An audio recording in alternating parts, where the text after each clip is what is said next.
Alhamdulillahi Rabbil Alamin. Assalatu wassalamu ala asrafil anbiya'i wal mursalin wa ala alihi wa ashabihi ajmain.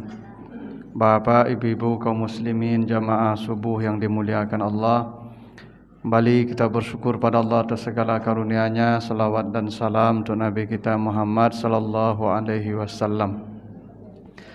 Bapak Ibu yang saya muliakan, pagi ini kita akan bahas surat Yunus, surat yang ke-10, ayat 57 dan 58. Kita baca ayatnya. A'udzubillahi minasyaitonirrajim. Ya ayyuhan nas, qad ja'atkum mau'izatum mir rabbikum wa shifaa'un lima fis sudur wa hudaw wa rahmatun lil mu'minin. Qul bi fadlillahi wa bi rahmatihi fabizalika falyafrahu huwa khairum mimma yajma'un. Artinya, hai manusia, telah datang kepadamu mau'izah dari Tuhanmu dan obat bagi semua penyakit yang ada di hatimu, dan petunjuk dan rahmat bagi orang yang beriman. Disebabkan karunia dan rahmat Allah itulah, maka bergembiralah. Dia lebih baik dari apa yang kamu kumpulkan di dunia ini. Nah, itu artinya surat Yunus ayat 57 sampai 58. Jadi ayat ini Bapak Ibu menjelaskan tentang fungsi Al-Quran diturunkan kepada manusia. Jadi Al-Quran itu ada 4 fungsinya. 1 namanya mau'izah, 2 namanya syifa, 3 namanya hudan, 4 namanya rahmat. Itu fungsinya. Dan hebatnya lagi Bapak Ibu, Al-Quran ini kata Allah tidak diturunkan ke orang beriman, tapi ya ayyuhan nas qad ja'atkum mau'izatum mir rabbikum dan seterusnya. Yang dipanggil itu manusia. Wahai manusia. Itu artinya Bapak Ibu, semua manusia bertanggung jawab dengan Al-Quran, dan semua manusia nanti akan diminta pertanggungjawabannya dengan Al-Quran, karena Al-Quran ini pernah ditawarkan ke langit, ke bumi, ke gunung-gunung. Inna aradnal amanah ilas samawati wal ard wal jibal. Ditawari itu langit, ditawari itu bumi, ditawari itu gunung untuk memikul Al-Quran. Fa'abaina ayyahmilnaha, semuanya menolak. Kenapa semua menolak? Takut tidak mampu mempertanggungjawabkan Al-Quran di hadapan Tuhan. Fahamalahal insan, maka hanya manusia yang mampu dan mau menerima Al-Quran. Wa kanal insanu zaluman jahula, maka yang tidak mempelajari Al-Quran, yang tidak mengikuti Al-Quran, maka teramat bodohlah dia. Yang sudah belajar, yang tidak mengamalkan, maka zalimlah dia. Makanya sifat manusia dengan Al-Quran itu ada 2. Ada zaluman, yang mengetahui tapi tidak mengamalkan, namanya zaluman. Yang tidak belajar namanya jahulan. Karena semua manusia nanti akan bertanggung jawab dengan Al-Quran. Bapak Ibu, kalau mati hari ini, pertanyaan pertama di alam barzah itu adalah ma imamuka, apa yang menjadi tuntunan hidupmu? Imam itu maksudnya yang menuntun hidup kita, ya Al-Quran. Ya, karena imam itu bukan imam salat ya, tapi imam itu disebut imam kenapa? Karena imam itu menuntun kita. Takbir dia, kita takbir, ruku dia, kita ruku, sujud dia, kita sujud, itu namanya imam. Al-Quran seperti itu, dia menuntun kita. Maka kalau Bapak Ibu mati hari ini, andai mati hari ini, ya, lalu ditanya malaikat, Ibu, Pak, berapa hukum-hukum Allah yang Ibu ketahui di dalam Al-Quran? Andai dijawab itu, tidak usah nanti berapa banyak yang Bapak Ibu amalkan dari Al-Quran. Tidak, berapa hukum Allah yang Ibu ketahui dalam Al-Quran? Andai itu yang ditanya, apakah kita bisa nanti menjawab itu Bapak Ibu? Andai ya. Karena itulah Bapak Ibu, belajarlah Al-Quran ini. Ya. Jangan pernah berhenti belajar Al-Quran. Paling tidak kalau belajar Bapak Ibu taruh, kok ditanya di malaikat nanti, bara hukum Tuhan yang ibu ketahui, iyo laya beraja ambo dulu tapi utak ambo ko dak mau diasuang lah. Ambo la pensiun beraja dulu itu ya, la pensiun. Jawa la sowaknya tu. Kata malaikat aku betu masuk lah ibu ke surga lah itu. Minimal betu pe ibu. Penjawit tanyo ya. Ya karena Allah tidak akan menilai lagi berapa banyak yang didapat. Karena kata Allah wa allaisa lil insan illa ma sa'a. Manusia dapat pahala yang diusahakannya. Ya usahanya itu wa kana sa'yukum maskura, yang dinilai Allah tu usaha. Tidak berapa banyak dapatnya, tidak berapa kuat usaha ibu belajar Al-Quran. Paling tidak begitulah. Jadi maka sudah subuh kau ada pengajian, jangan bagage pulang yo. Yo kok mati beko bah, kok mati. Ya. Tapi kalau duduk risiko mendengar apa ibu. Walaupun ustaz tu nang kali sabut itu ketu saja apa ibu. Ndak lo berbeda-beda jauh, lidah sih beda-bedanya ibu. Nang disabut itu saja. Jadi kok mati Bapak Ibu? Jawabannya lai ado, lai beraja Tuhan, lai tiuk subuh ambo duduk tapi baal dan utak ko tidak ada bisa diasuang itu. Nyala pensiun ada. Kan orang Arab sudah kan at-ta'allum fis sigar kan naksi alal hajar, belajar di waktu kecil seperti mengukir di atas batu. Ya at-ta'allum fil kibar kan naksi alal ma. Kalau sudah tua belajar, la pensiun beraja, alun telatak kuas sekolahnya hilang. Itu. Seperti mengukir di atas air. Tapi tidak apa-apa. Yang dinilai Allah usaha Bapak Ibu. Nah, itu kenapa yang dipanggil tentang Al-Quran itu manusia, bukan orang beriman. Karena semua manusia akan ditanya tentang Al-Quran ini. Jadi Bapak Ibu jangan merasa Ustadz saja yang bertanggung jawab dengan Al-Quran. Tidak, semua kita. Karena Al-Quran diturunkan ke semua manusia. Makanya kata Allah apa? Syahrul Ramadan allazi unzilal Quran hudal linnas kan? Bukan hudal lil mu'minin kan? Semua manusia. Nah, tapi secara khusus fungsi Al-Quran ini ada 4. Satu namanya mau'izah. Mau'izah itu arti harfiahnya menyentuh perasaan. Makanya sesuatu yang menyentuh perasaan itu bahasa Arabnya wa'zun. Itu kenapa mati itu disebut wa'iz. Kata Nabi dalam hadis yang sahih, wa kafa bil mauti wa'izah. Tidak ada pelajaran yang paling menyentuh hati kecuali melihat kematian. Jadi melihat kematian itu hati kita jadi lunak, karena tersentuh kita. Makanya ya melihat kematian itu Ibu lebih hebat dari mendengar ceramah Ustaz Abdul Samad. Kenapa? Lebih nampak di mata kita, menyentuh ke perasaan kita, lembut hati kita. Itu maka Nabi itu kalau melayat orang mati, sunnah Nabi itu melihat wajahnya. Jadi Nabi kalau melihat orang mati itu dibuka wajahnya, lalu Nabi berdoa, Allahumma gfirli fulan, sebut namanya, ya Allah ampuni si fulan, warfa' darajatahu fil mahdiyin, tolong angkat derajatnya di alam barzah dan alam akhirat. Itu doanya kalau kita tengok orang mati, buka wajahnya itu, buka penutup wajahnya, lalu doa, Allahumma gfirli fulan, warfa' darajatahu fil mahdiyin. Itu sudahnya begitu. Kenapa dibuka wajahnya? Supaya tampak. Tadinya mota jawab baru, patangnya galak jawab baru, kinilah terbujur kaku. Nah, sabantar yuk mari tulu tu. Kadang-kadang ada apa-apa aku mencari orang mati, mota sedih tenda di luar. Calik ke dalam tu Pak. Itu jangan mota je. Memang kebanyakan itu orang cari orang mati ke Pak. Lain tiba mencari orang mati tapi duduk sedih tenda tu mota rokok-rokok sama-sama. Ya, calik bantu orang mati itu supaya tak kenal lo dia masuk ke mati gitu.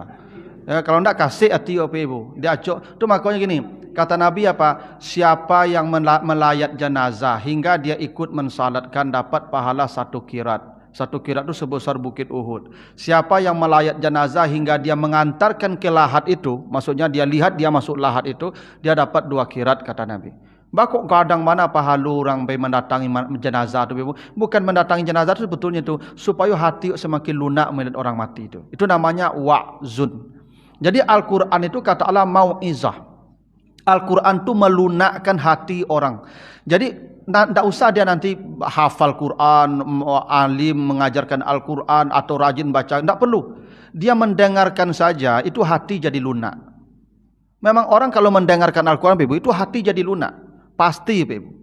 Makanya perintah Allah tu fa iza quri al-Quran fastami'u lahu wa ansitu la'allakum turhamun. Bila ada orang baca Quran, maka diamlah, diam dan dengar baik-baik karena di situ Allah akan melunakkan hati kita. Jadi orang ya, yang pembawaannya kasar keras tu kena memang dilunakkan dengan Al-Quran, Pak Ibu. Macam kenapa anak-anak awak SMP, SMA tu kok tangka-tangka, mada-mada. Ibu-ibu yang guru-guru SMP, guru SMA tu tahu batu. Yo bana payah anak-anak kini, Pak Ibu. Dak mengerti jojahan, Pak Ibu.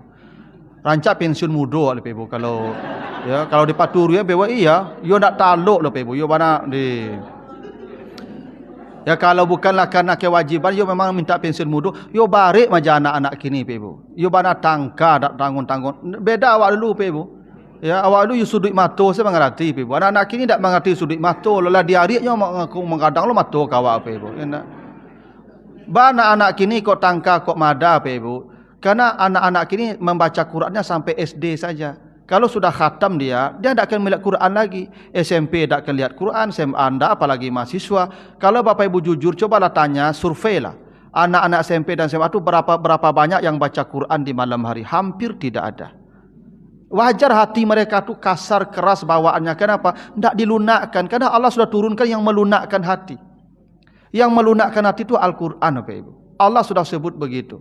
Saya punya kawan, Bapak Ibu, anaknya 6. Ya, 5 anaknya laki-laki, hampir sama besar saja. Tapi bapak tu Masya Allah, apaknya atau ibunya mengimbau anak tu, sekali imbaunya Ibu, balarian anak tu sadonya Ibu. Ndak ada, bekolah, sabantala, tidak ada lah tu Ibu. Ndak sama je anak-anak oleh Ibu.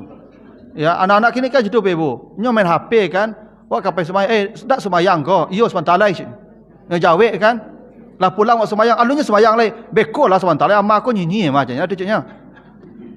Kalau anak apa tu ndak balarian sado sekali panggil. Dan ambo tanya, "Pak kok bisa Pak bisa membentuk anak-anak mereka?" Sederhana jawabnya, Pak. Apa kata beliau? "Ustaz, ambo sejak dulu setiap Kamis malam tu setelah maghrib sampai jam 9 malam selalu ada kegiatan tadarus keluarga, Ustaz. Jadi anak ambo ku duduk sadonya, ndak ada yang boleh absen lah. Kamis malam itu baca simak sampai jam 9 malam. Itulah setiap minggu pekerjaan saya dengan anak-anak. Dan itu hasilnya Pak Ustaz. Memang lunak hati. Kalau baca Quran tu memang lunak. Allah sebut Allah akan lunakkan hati dia. Umar bin Khattab tu Ibu, kenapa dia masuk Islam? Umar itu kan pribadi yang keras sekali Umar tu Ibu. Entah berapa nyawa yang melayang di tangannya ya sebelum dia masuk Islam Bapak Ibu. Bahkan ketika Umar pergi hijrah, kan sahabat dengan Nabi kalau hijrah tunggu lalu orang Makkah lalu orang di Makkah sadonya laman dah tanang, baru Nabi dan sahabat berangkat tengah malam ke Madinah hijrah. Umar ndak, Umar pergi hijrah nyotamui orang-orang bagak di Makkah. Apa kata Umar? Sia dan ingin anaknya jadi anak yatim. Sia yang ingin bininya jadi jando, tamu yang ambo di balik bukit itu ambo kapai hijrah. Nyo tunggu sampai malam Umar ndak ciek je tiba lepe. Tu bagaknya Umar Ibu. Sampai-sampai diceritakan Pak Ibu, Umar ini kalau lewat di jalan Pak Ibu, saking kerasnya Umar tu, kalau lewat di jalan itu setan tu minggir. Itu Pak. Iya Ibu, Umar tu kalau lewat di jalan Pak Ibu, itu setan tu minggir dulu. Ya, tak bisa berpapasan je Umar, saking karihnya Umar ko Pak Ibu ya. Ya memang bagak. Tapi adalah hebatnya Ibu, dalam sebuah riwayat disebutkan Umar tu kalau lewat setan minggir. Tapi kalau Umar masuk rumah, berang-berang istrinya nyantuk. Itu hebatnya ibu-ibu kok. Jadi Umar lewat setan minggir. Kalau Umar di berang ibu nyantuk.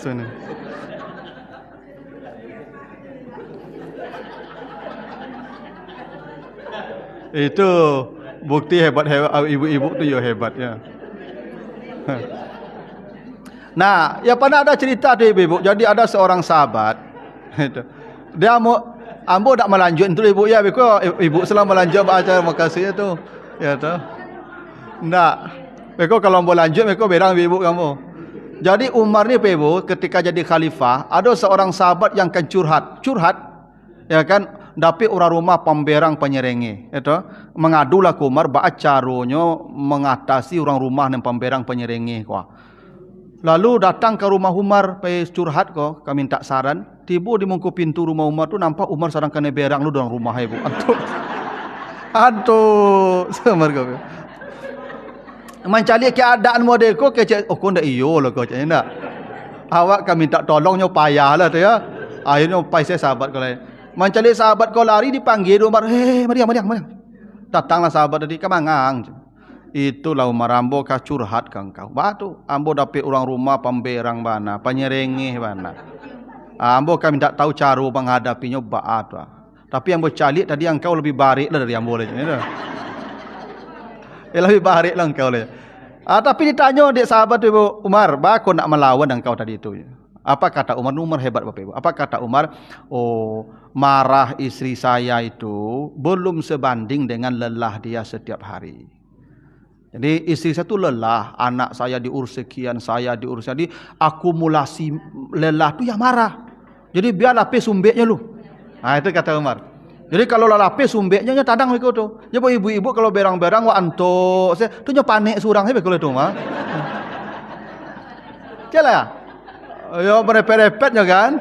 Lah setengah jam merepet-repet tu berhenti surang lelah panik ale. Jadi biar lapis sumbeknya itu. Caranya Umar begitu tu. Jadi Umar itu apa Ibu? Pribadi yang sangat keras, Masya Allah. Apa yang membuat Umar masuk Islam apa Ibu? Karena dia mendengar adiknya baca Quran, Fatimah binti Khattab. Jadi ketika dia dapat kabar adiknya masuk Islam, itu dia marah besar dan dia hendak membunuh adiknya, bawa pedang terhunus kau mencari adiknya Fatimah binti Khattab kau dibunuh. Tapi sampai di depan pintu rumah Fatimah, Fatimah sedang melantunkan ayat Al-Quran surat Taha. Maka dia dengar dari luar. Dia orang Arab, Umar tu orang Arab, orang yang ahli bahasa Arab. Tapi ini kok seperti ungkapan yang berbeda gitu. Sampai Umar tu gemetar mendengarkan lantunan ayat itu, surat Taha itu, dan dia masuk Islam. Sejak itulah dia berubah menjadi pribadi yang lunak. Apa yang membuat dia lunak? Al-Quran yang dia dengar. Itu bukti Bapak Ibu memang Al-Quran tu menyentuh perasaan semua orang. Bapak Ibu yang pernah salat di Makkah di Masjidil Haram, itu Bapak Ibu kan panjang yang dibaca imam tu kadang-kadang tu ya. Tak faham apa dibaca imam tu tu. Cuma dari matuk kok menetes itu Pak. Itu bukti itu menyentuh perasaan. Memang begitu Al-Quran tu. Jadi orang kalau rajin saja mendengarkan Al-Quran, itu hatinya lunak. Ya, jadi anak-anak tu Bapak Ibu, tak usah mereka rajin baca Quran, tak usah. Malam tu panggil, "Hei, mari. Duduk siko sama-sama. Ambo bacakan Quran. Kalian dengar elok-elok." Itu pun cukup itu untuk melunakkan hati. Iya Bapak Ibu. Makanya ibu-ibu yang Panjawi itu tidak baca Quran itu. Ibu-ibu yang orang Panjawi itu kari hati itu ibu. Dia tahunya melawan Panjawi itu tanda hati kari itu. Maka ibu-ibunya baca Quran. Ibu yang rajin Panjawi itu jauh juga Quran itu. Cayolah kamu. Tapi apa-apa jangan salah paham. Nah, beku kalau ada ibu Panjawi panjang, kau bacalah Quran lah Panjawi panjang semua. Itu. Memang begitu Al-Quran tu ibu. Makanya ibu-ibu betul pula kok dapat suami yang penyerengi kasar ibu suami ibu tu bacakan Quran. Oh jangan Yasin mati kau ibu. Kalau Yasin mati ibu kau Quran. Ya tu. Quran. Iya maksudnya Al-Quran kalau Yasin tu kan khusus amalnya tu. Ya. Jadi Bapak Ibu memang Al-Quran tu melunakkan hati. Itu memang begitu. Jadi kalau Bapak Ibu ingin lunak hatinya, itu bacalah Al-Quran. Karena Al-Quran itu begini Bapak Ibu, kan Al-Quran itu kata Allah, la yamassuhu ilal mutahharun. Tidak menyentuh Al-Quran kecuali orang yang suci. Orang kalau hatinya sudah suci Bapak Ibu, biasanya bijak, sensitif. Orang kalau hatinya bersih, bening hatinya, dia tu sensitif Bapak Ibu. Sensitif dia. Orang yang sensitif tu Bapak Ibu lembut bawaannya. Dia tahu yang jogen diang, tahu rantiang yang mencucu, alun terkilik ala kalam tu tanda orang hatinya lembut Bapak Ibu. Hati lembut tu kena bening hatinya tu, dan Al-Quran membuat hati orang tu bening. Makanya la yamassuhu ilal mutahharun. Tu dah konsekuensi saja tu Bapak Ibu. Setiap kita baca Quran tu bersih hati kita dan hati kita menjadi bening tu, maka lembut hati kita dengan Al-Quran tu Bapak Ibu. Nah, itu fungsi pertama. Yang kedua fungsinya syifa. Syifa tu artinya obat. Obat tu ragam-ragam, bisa obat jasmani, bisa obat rohani. Walaupun yang paling pokok lima fi sudur, obat rohani. Memang Bapak Ibu, apapun penyakit jiwa yang rianya, yang sum'anya, yang sombongnya, ya semua hasad, semua obatnya Al-Quran. Begitu baca Al-Quran tu dihilangkan semua. Kegelisahan tu obatnya Al-Quran. Karena begini, Nabi pada ditanya, "Ya Rasulullah, apa itu dosa?" Kata Nabi, dosa itu mahaka fi sadrik. Dosa itu yang membuat hatimu gelisah. Jadi kalau gelisah hati kita Bapak Ibu, tandanya kita sedang banyak dosa tu pasti itu. Coba ibu kalau bercakap jawab pak, lalu mau lalu mata malam. Karena ibu sedang berdosa tu.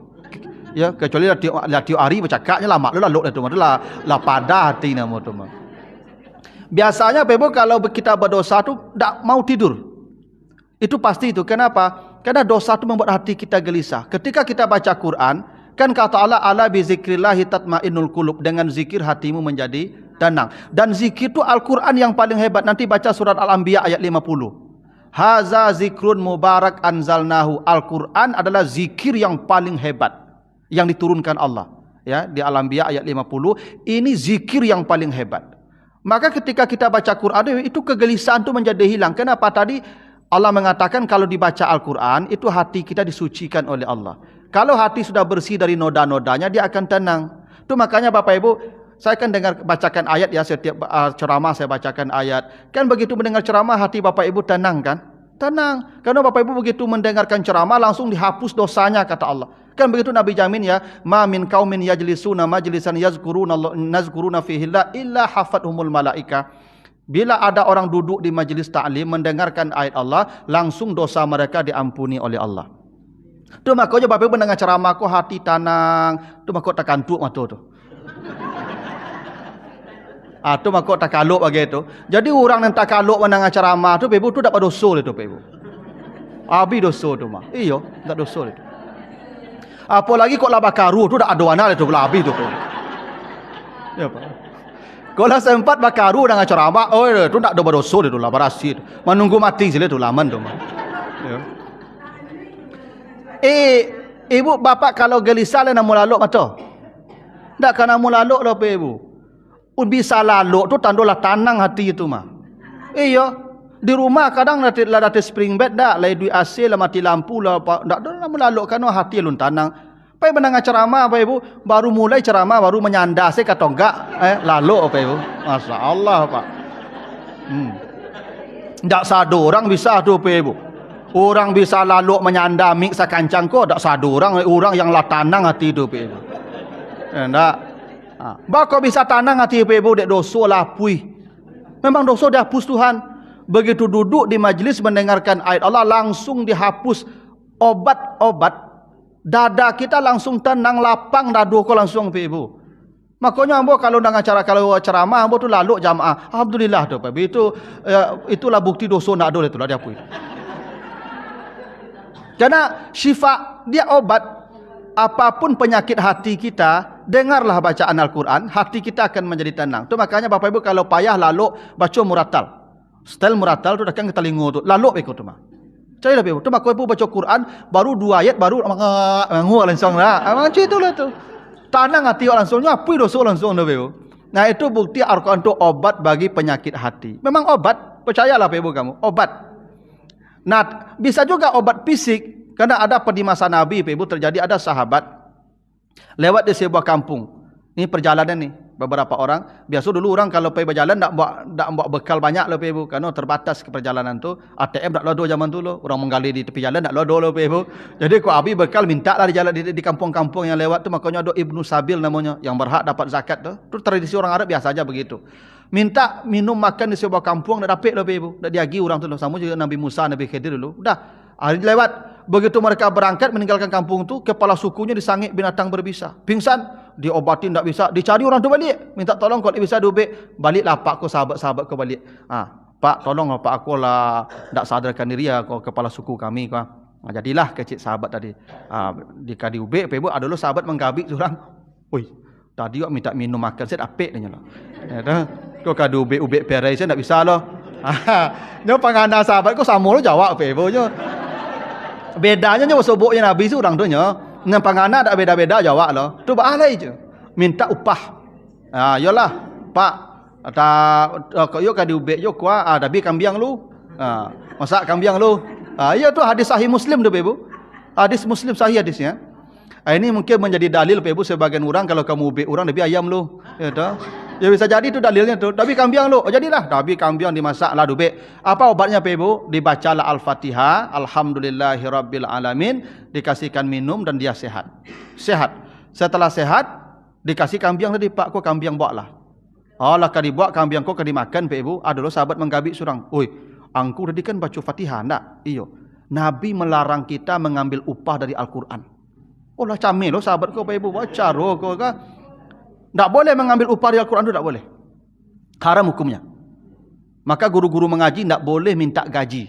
La as'alukum min ajrin in ajriya illa 'ala Allah. Allah sebut begitu. Tak boleh minta upah dari Al-Quran.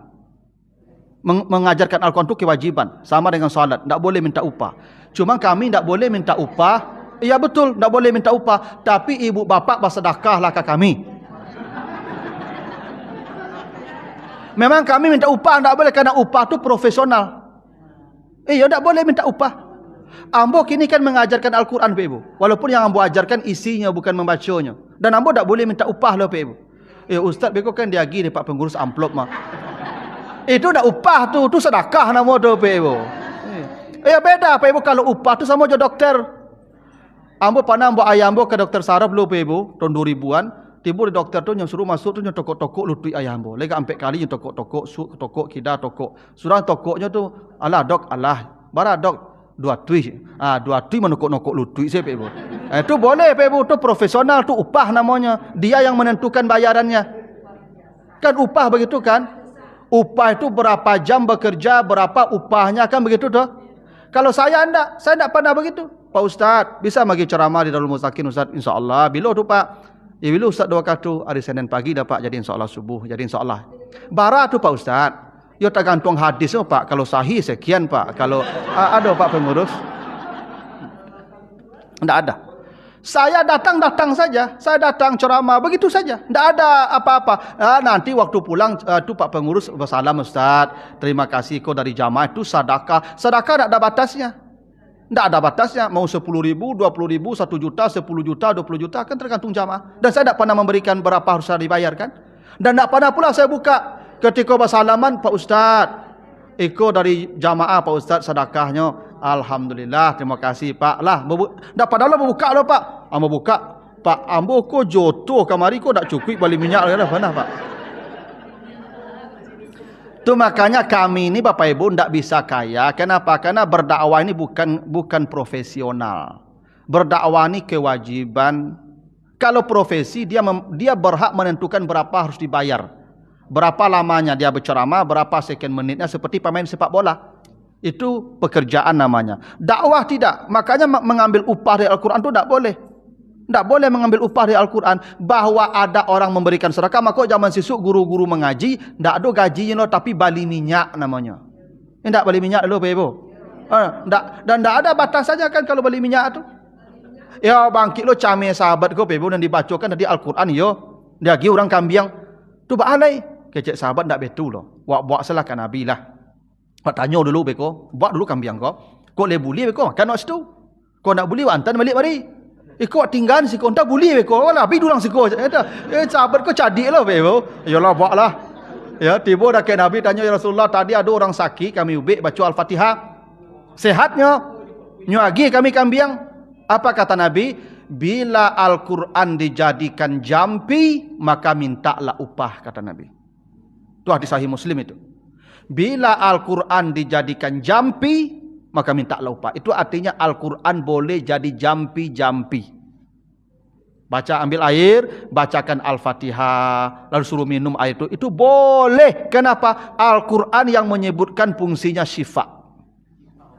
Obat. Jadi kalau ada orang-orang tertentu menggunakan ayat-ayat sebagai pengobatan, itu boleh dan benar, bahkan dia bisa minta upah. Ruqyah kan begitu. Ruqyah bacakan Fatihah, bacakan ayat kursi, bacakan akhir Al-Baqarah, bacakan surah Al-Ahqaf, bacakan surah An-Najm, Al-Ikhlas, Al-Falaq, An-Nas. Itu boleh. Itu namanya syifa. Ya, syifa namanya. Pengobatan. Itu boleh saja, tidak ada masalah. Ya. Tapi yang paling pokok obat jiwa. Itu yang paling pokok. Mengobati jiwa kita di segala kotorannya, penyakit, dosa dan segala macam. Itu. Ya. Nah, yang ketiga fungsinya hudan namanya petunjuk. Petunjuk itu apa Bapak Ibu? Begini. Bapak Ibu lewat di jalan raya itu kan banyak tuh gambar-gambar tuh. Boleh stop, boleh enggak boleh belok itu ya, enggak boleh parkir gitu tuh. Itu namanya petunjuk. Siapa yang mengerti petunjuk itu? Yang mempelajarinya. Apa-apa orang kampung pelosok lalunya pandai bawa auto. Di kampung nak ada lampu merah Bapak Ibu. ndak ada rambu-rambu loh, disuruhnya bawa oto di padang kunyo lewat sebeko tu Pak Ibu. Kenapa? Karena bagi dia tuh hiasan-hiasan gambar itu ndak ada gunanya. Dia ndak pernah belajar. Siapa yang mendapat hidayah Al-Quran? Yang belajar. Karena Al-Quran itu isinya boleh, tidak, halal, haram. Ini semuanya di sini. Bagaimana Bapak Ibu bisa tahu dapat petunjuk kalau ndak belajar? Itu kenapa wajib semua orang belajar Al-Quran, karena dia petunjuk. Dan petunjuknya begini Pak Ibu. Ada isyarat, ada hudan, hidayah ya. Apa bedanya isyarat itu Pak Ibu? Begini, Bapak Ibu kalau tiba di Padang tak pernah ke Padang, bertanya kamu, Pak, di Transmart ke kamu, apa lu pernah Padang ada apa naik mungko tu beko ada tu warna apa? Warna biru. Tu beko apa turun di lampu merah, beko naik lo ada Trans Padang namanya, sebelah kiri beko sekian puluh meter, atau Pak turun situ. Itu isyarat. Bako isyarat, ambo naik beko apa tu Pak naik kendaraan tu apa sasa angok tu. Yo le ndak batu nak yo batu nak itu ya. Tu isyarat. Tapi lah petunjuk. Kalau hidayah ndak, hidayah tu Pak di mana Transmart Pak lupa nasi alun ambo ka lewat situ. Ambo kebetulan KPK Pasaraya lewat situ. Apa naik ke tu ambo. Beko ambo tinggal Pak di situ. Dan dua-dua apa ada tu tanang ndak Pak? Atau hidayah. Hidayah itu diantarkan ke tempatnya dan tenang kita selama mengikutinya. Makanya hadiah disebut hadiah. Hadiah, hidayah sama katanya. Kenapa? Hadiah itu disebut hadiah, satu diantarkan langsung. Pak Ustaz di mana kau? Ambo sedang di rumah. Ambo kamagi hadiah ke Pak Ustaz maturi ke rumah, japik ke rumah di. Itu ndak hadiah namanya tu. Hadiah tu Pak Ustaz di mana rumah Pak Ustaz? Di Lubuk Menturun batu Bu. Ambo kape ke rumah Pak Ustaz mantan hadiah. Tu baru hadiah. Hadiah tu dantan, dan dah hadiah namanya lah. Tu makanya penyerahan hadiah. Nah, diserahkan kurang tu dantan. Yang kedua, hadiah tu menenangkan hati. Hadiah tu sifatnya menenangkan hati. Orang kalau dagi hadiah tenang tak? Ya. Makanya ibu kalau berang-berang, ibu-ibuku berang-berang, Bu, dagi hadiah aku hadiah cincin 10 ame, antuk langsung tu. Ya Pak, tahulah kamu. Ya karena memang itu hadiah. Maka Al-Quran itu hidayah menuntun kita ke arah yang benar dengan ketenangan. Tu makanya kata Allah fa imma ya'tiyannakum minni hudan. Tu ketika Adam turun ke bumi diingatkan nanti turun hidayah saya. Faman tabi'a hudaya fala khaufun alaihim wa lahum yahzanun. Yang mengikuti hidayah saya ndak akan takut, ndak akan sedih hidupnya sampai ke akhirat kelak. Ibu bapak kalau diikut dengan Al-Quran ndak akan sedih, ndak akan takut sampai nanti ke akhirat. Bahkan Bapak Ibu di depan pintu sorga kelak, dari mulai matinya sampai alam barzahnya, sampai nanti masarnya, sampai hisabnya, sampai mizannya, sampai siratnya, di depan pintu sorga pun disuruh baca Quran. Hadis Al-Baihaqi kata Nabi, kalau ada orang sudah di depan pintu sorga belum akan dibolehkan masuk sorga. Tapi kata Allah, rattil ma turattil fid dunya, kau bacalah Al-Quran yang dulu kau baca di dunia dan naiklah setiap satu ayat ke sorga berikutnya. Wa akhiru manzilatika fi akhiri ayatin takra'uha, dan sorgamu berhenti di ayat terakhir yang kau baca. Masya Allah Bapak Ibu, Al-Quran ini hudannya Bapak Ibu. Ya. Nah yang terakhir, rahmat. Apa itu rahmat? Rahmat itu sederhananya sorga. Kata Nabi, orang tidak akan masuk sorga dengan amalnya. Hadis sahih itu. Apa yang bawa orang masuk surga kata Nabi? Rahmat Allah. Dan kata Allah, Al-Quran itu rahmat. Apa maksudnya itu? Surga. Makanya ada hadis Nabi, wa iza quri al-Quran fastami'u lahu wa ansitu la'alakum turhamun. Bila ada orang baca Quran kau dengar, masuk surga. Itu kenapa begini Ibu? Bahwa orang rakyat mati, kalau orang sakaratul maut, apa yang diperintahkan Nabi? Dua. Satu, lakhinu mautakum la ilaha illallah. Tuntun lidahnya mengucapkan la ilaha illallah. Kalau dia mengucapkan la ilaha illallah, mati, dakhalal jannah, surga menanti. Tapi ada kalanya lidah dikunci Allah. Saat kita menghadapi sakratul maut itu Ibu, tangan dikunci, kaki dikunci, mata dikunci, lidah dikunci. Sehingga diajarkan pun la ilaha illallah tidak ada gunanya. Sudah dikunci Allah. Tapi ada satu yang tidak pernah dikunci Allah sampai nyawa ke ubun-ubun. Nih. Itu makanya perintah kedua, ikra'u ala mautakum yasin. Bacakan kepada orang yang sakratul maut itu yasin. Kenapa? Andai lidahnya tidak mengatakan la ilaha illallah, dia mendengarkan Al-Quran sampai nafas terakhirnya, dia mati dalam rahmat Allah. Iza quri al-Quran fastami'u lahu wa ansitu la'allakum turhamun. Karena dia mendengarkan Al-Quran sampai nafas terakhirnya dan dia mati dalam rahmat Allah dan orang masuk surga dengan rahmat Allah. Betapa hebatnya Bapak Ibu. Makanya Bapak Ibu yang apalagi lah pensiun kau, tolong pasan ke anak-anak. Dan besok kau agak payah dan mantunya, lah mulai sakarat, tolong Al-Quran jangan pernah lepaskan dari telinga saya. Selama Al-Quran dibunyikan di telinganya, mati dia, la'allakum turhamun. Dia mati dalam rahmat Allah, sorga menanti dia. Kadang-kadang anak-anakku tak mengerti, Pak Ibu. Apaknya payah sakaratnya mota, jodohnya menangis. Tak ada gunanya petangisan itu. Atau jo video napaknya, nyo foto apaknya, tak ada guna itu. Bacakan Yasin atau Al-Quran ke telinganya. Rahmat. Allah sebut begitu, Allah janjikan begitu. Hanya dengan, makanya orang kalau mati doanya Allahumma gfir lahu warhamhu, dengan rahmat Allah dia masuk surga, Pak Ibu. Dan Al-Quran, itu makanya dua perintah Nabi. Kalau ada orang sakratul maut, ajarkan la ilaha illallah. Kalau lidahnya terkunci, tak bisa lagi dituntun, udah terkunci. Bisa jadi Allah kunci lidahnya itu, al-yauma nakhtimu ala afwahihim. Dikunci lidahnya sudah. Tapi telinga tak pernah dikunci oleh Allah, Bapak Ibu. Bapak Ibu tidur. Tidur Bapak Ibu, mata terkunci itu. Kaki terkunci itu. Tangan, tapi telinga tak kan? Coba mari ke telinga tu, jagonya mah. Itu bukti telinga tak pernah dikunci Allah, Bapak Ibu.